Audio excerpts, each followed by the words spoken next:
All right, guys, morning, day 4. It is 9 o'clock. We've been up since probably about 5:30.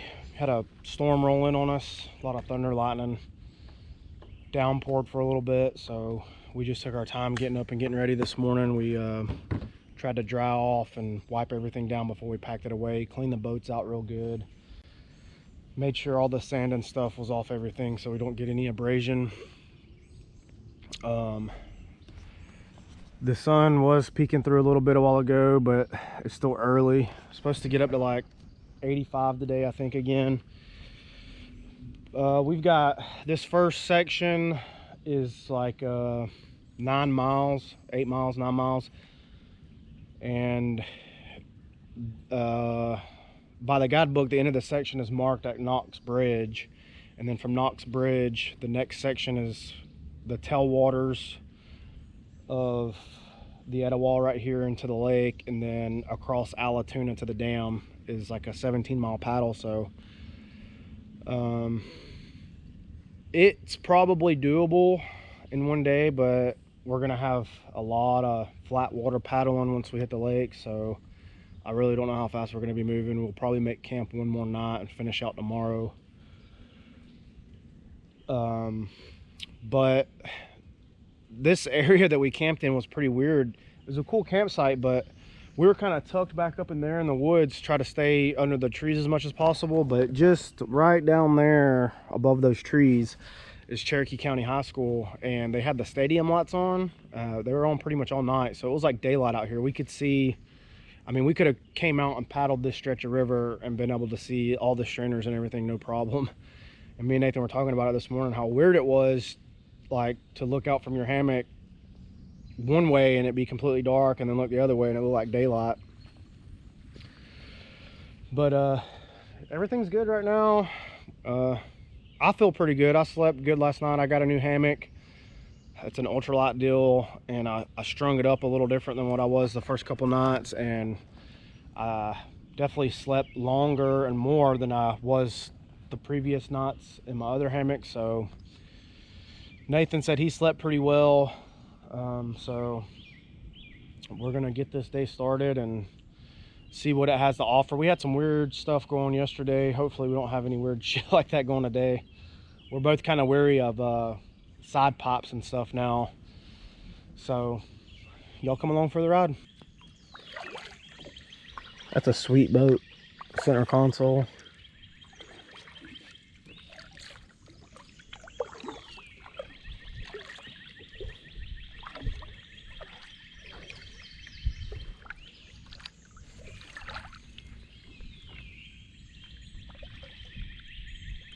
Morning.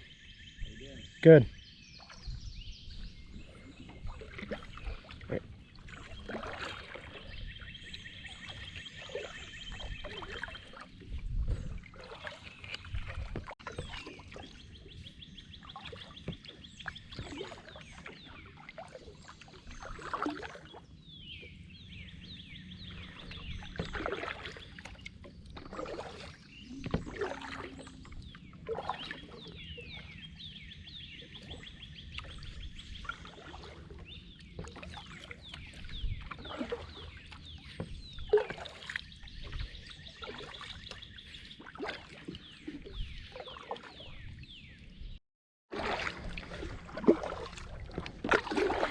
So we're going to take a little side adventure up this tributary here. Look like I seen a nice camp spot. I don't know when we'd ever come back to it, but it'd be nice to know for sure.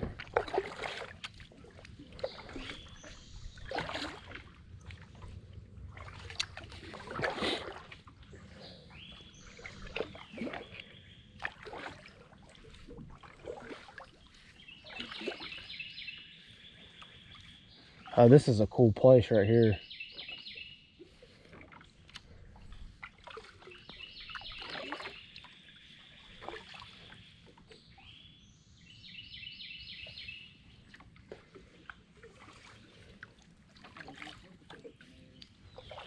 Yeah, this whole side over here is flat.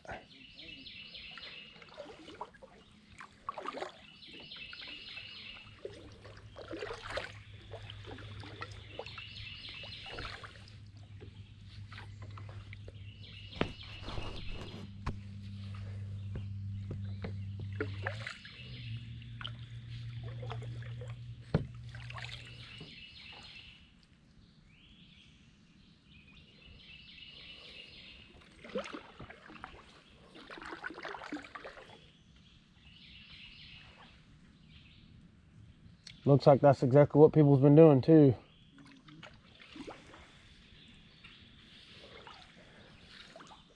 Nice little boat takeout right there.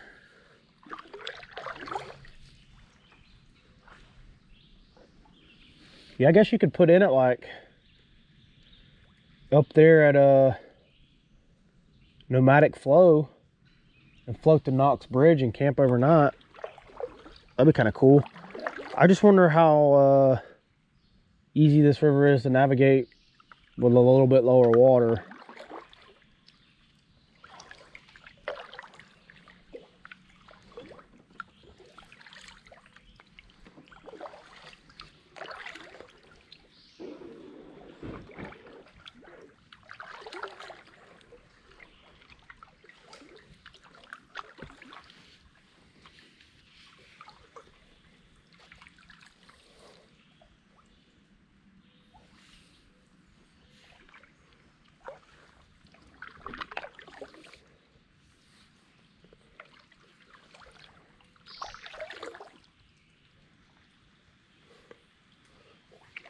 And even up to here, you could get camping up here this far. Sounds like a waterfall up there.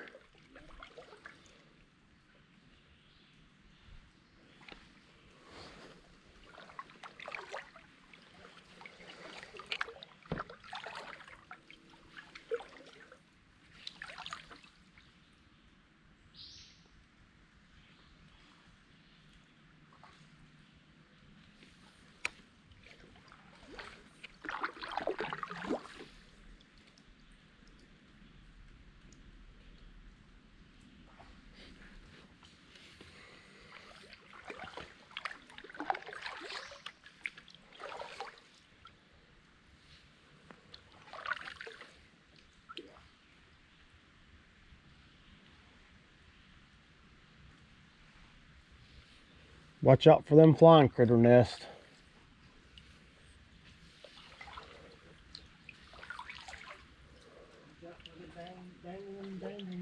Uh-huh.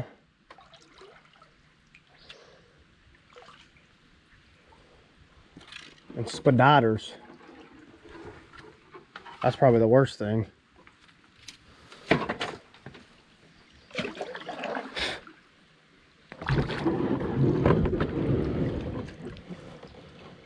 Dang.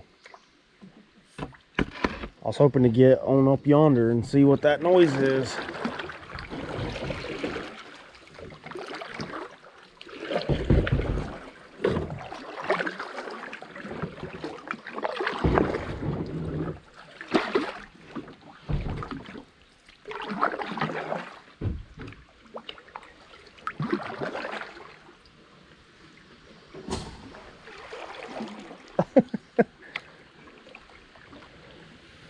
There ain't a waterfall, but pretty cool little piece of river here.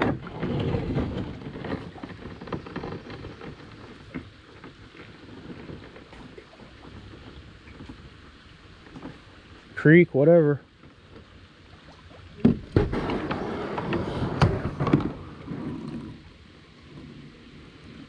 Hell yeah. Stopped and pulled up in this little side cove off of the river here. It's pretty big, easy to navigate, a little kayak down. You could probably actually get a decent sized little bass boat up here. But there's nice camping there, and up on top of this hill we checked out, there's a nice camp spot. And if you paddle back up where you seen us a while ago, there was some spots up there where you could tell people had been up and down, probably making camp. So I pinned the location.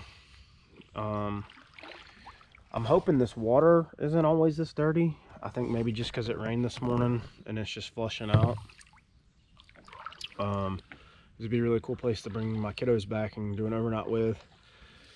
But we're gonna get back out here on the main channel of the Etowah, and then just a little further downriver on the right, there's another tributary that runs in. I seen on the map with maybe a little lake area, so we may try to cruise up in there, do a little exploring, maybe get on some fish that's held up in there or something. It'd be kind of cool. we can navigate in there around the blowdowns.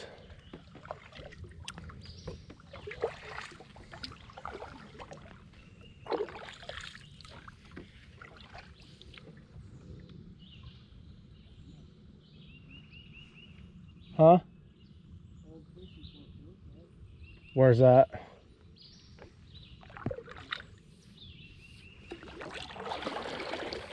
That's a big old spider.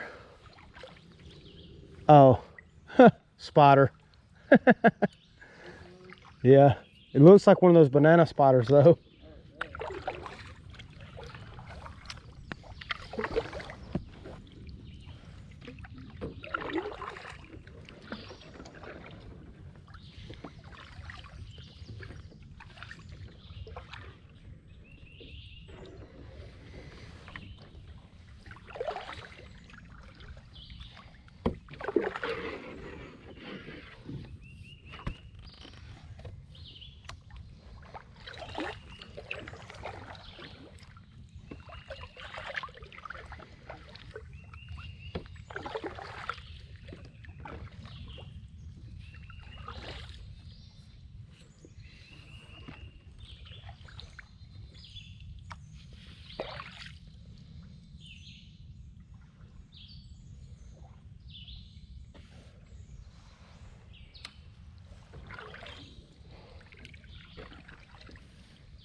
It's one of them places like down behind Mom and Dad's.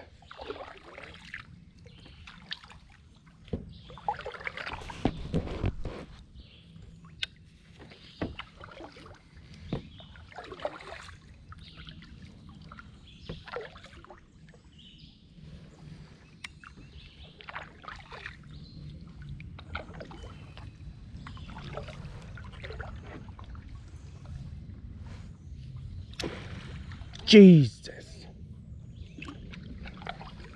Is that a fish? Good grief, that scared me.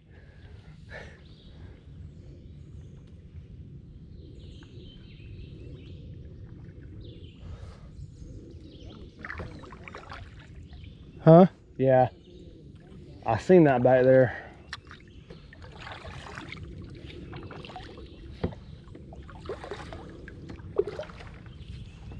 I wonder if they duck hunt back here. It looks like there's some duck houses.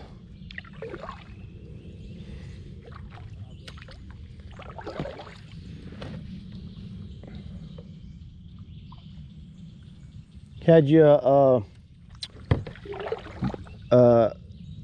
snagless hook and a worm, I bet you could catch some bass over there in that grass.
pull a hunter and put that sumbitch out behind me.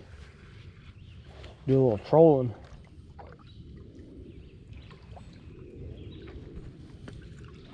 I don't know if the boat moves fast enough for that shit.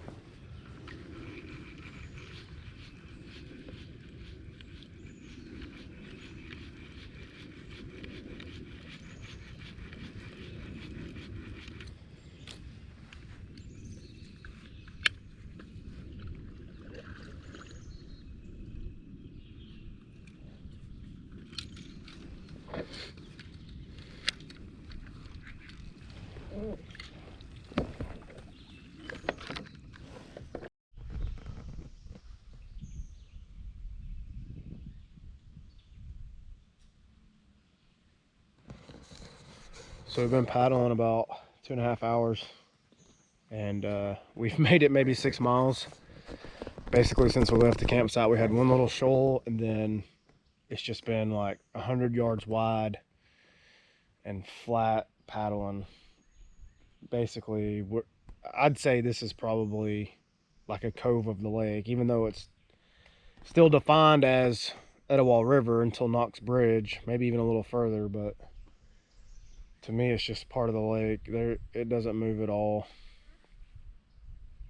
I mean, you can look out and see the water moving a little bit, but not enough that I mean, you basically just have to paddle the whole time. Been seeing a bunch of gar though, and there's all these cool little pull-offs on the side of the lake where you can go in, and it's like little lakes in there, and there was just fish jumping like crazy. I tried to fish a little bit, but I didn't really bring the right tackle.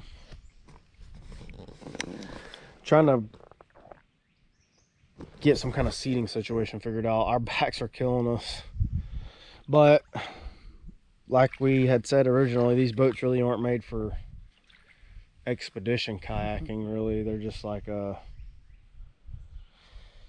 day on the lake, and we've been sitting in these things for 4 days now, roughly 70-80 miles so far.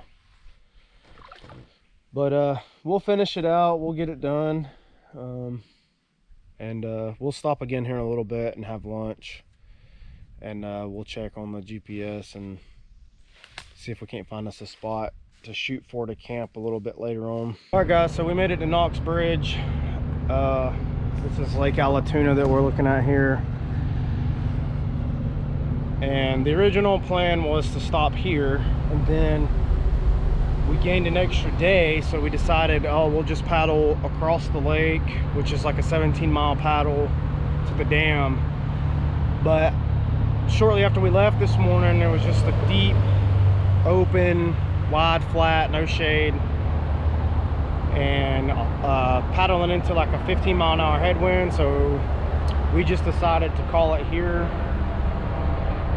So that's what you see, us just chilling here at the parking lot waiting on a ride. Ride's on its way, should be here within an hour. But we got a cool little show going on. These guys are sand dredging, and it's been this whole operation. They like turn this whole barge around. Now they're gonna go back up lake with it, and then they just left this guy floating around in the middle of the lake, which I said probably wasn't a very good idea, especially since we've already seen a couple boats come flying through. But it's not our job, we don't get paid to do it, right? So anyways, all in all, it ended up being 3 full days of paddling, and then a half day of paddling today. I think we're gonna end up totaling around 70 miles since we started back last Saturday. The first section that we did from 136 to 53 was pretty gnarly, bunch of strainers everywhere. I ended up taking a pretty tough swim through one of the strainers. Luckily everything was good. Before the end of the day, Nathan, we're gonna call it a swim. He didn't actually, he fell out of his boat about waist deep. Kind of the same scenario that I got in to begin with, except for his wasn't in front of a strainer. Just kind of hit something under the water and then didn't think about it and went over the side. Luckily, we didn't lose any gear. The only thing we ended up losing the whole trip was one Red Bull. But then from 53 to Eagle Beak was pretty clear. There was a couple strainers. No, I'm sorry. 53 to Highway 9. No, yeah, 53 to Eagle Beak. We had like 3 river-wide strainers. One of them we were able to portage around on the side. The other ones we kind of had to ease our way up to, and we ended up having to walk the boats with the throw ropes to get around and under some of the branches and stuff. But nobody got hurt. Everything was good. And then once we got to Eagle Beak, there was a river-wide strainer at the bridge pylons, and there was no way to go around it. It was a mandatory portage, and we had to climb a bank, drag our boats all the way to the bridge, and then go back and carry our gear. It took us about 45 minutes to do that one. And then from Highway 9 to here has been easy paddling until about the last 5 miles when it got into open water. Had some weird experiences coming through downtown Canton. There was an outflow pipe that just started spraying water out like crazy, but it wasn't spraying from the side. It was spraying from the, like, it was coming up almost like a geyser, and I was only a couple feet from it. Scared the shit out of me, scared the shit out of Nathan, and then it just stopped after we passed. I don't know what the deal was, but it was pretty scary. And then we ended up making camp on the side of the river with just enough space that was Corps of Engineer land, which is kind of tied in with Allatoona WMA. But we weren't but probably a mile or less from Cherokee County High School, so the stadium lights were on all night, and it just had the whole river lit up. And then we did a little bit of fishing there. We seen some nice size bass, and then we were able to withstand a thunderstorm this morning. Had one at like 2 a.m. that kind of skirted around us. We could hear the thunder, but never got any rain from it. And then about 5:30, one rolled on us. Started raining pretty hard, and me and Nathan both figured out pretty quick that the tarps we have are too small, and we're gonna get some better tarps for the next trip. But all in all, I'm confident in saying that we were able to paddle the whole upper Etowah in 4 days. Have fun, do it safely. Aside from about 20 miles above 136 where we put in, up to the headwaters, but really the only way to run that stuff is to catch it in the rain. It wasn't even deep enough to float a boat right now, and when it rains, I wouldn't trust putting on the water in these little sit on top kayaks. It's just too much of a pin potential with some strainers and stuff. So maybe one day that section will get ran, but we ran every runnable section of the Etowah, which, like I said, was about 70 miles. So our ride will be here in about an hour, and that'll be it for this video. Catch you guys on the next one.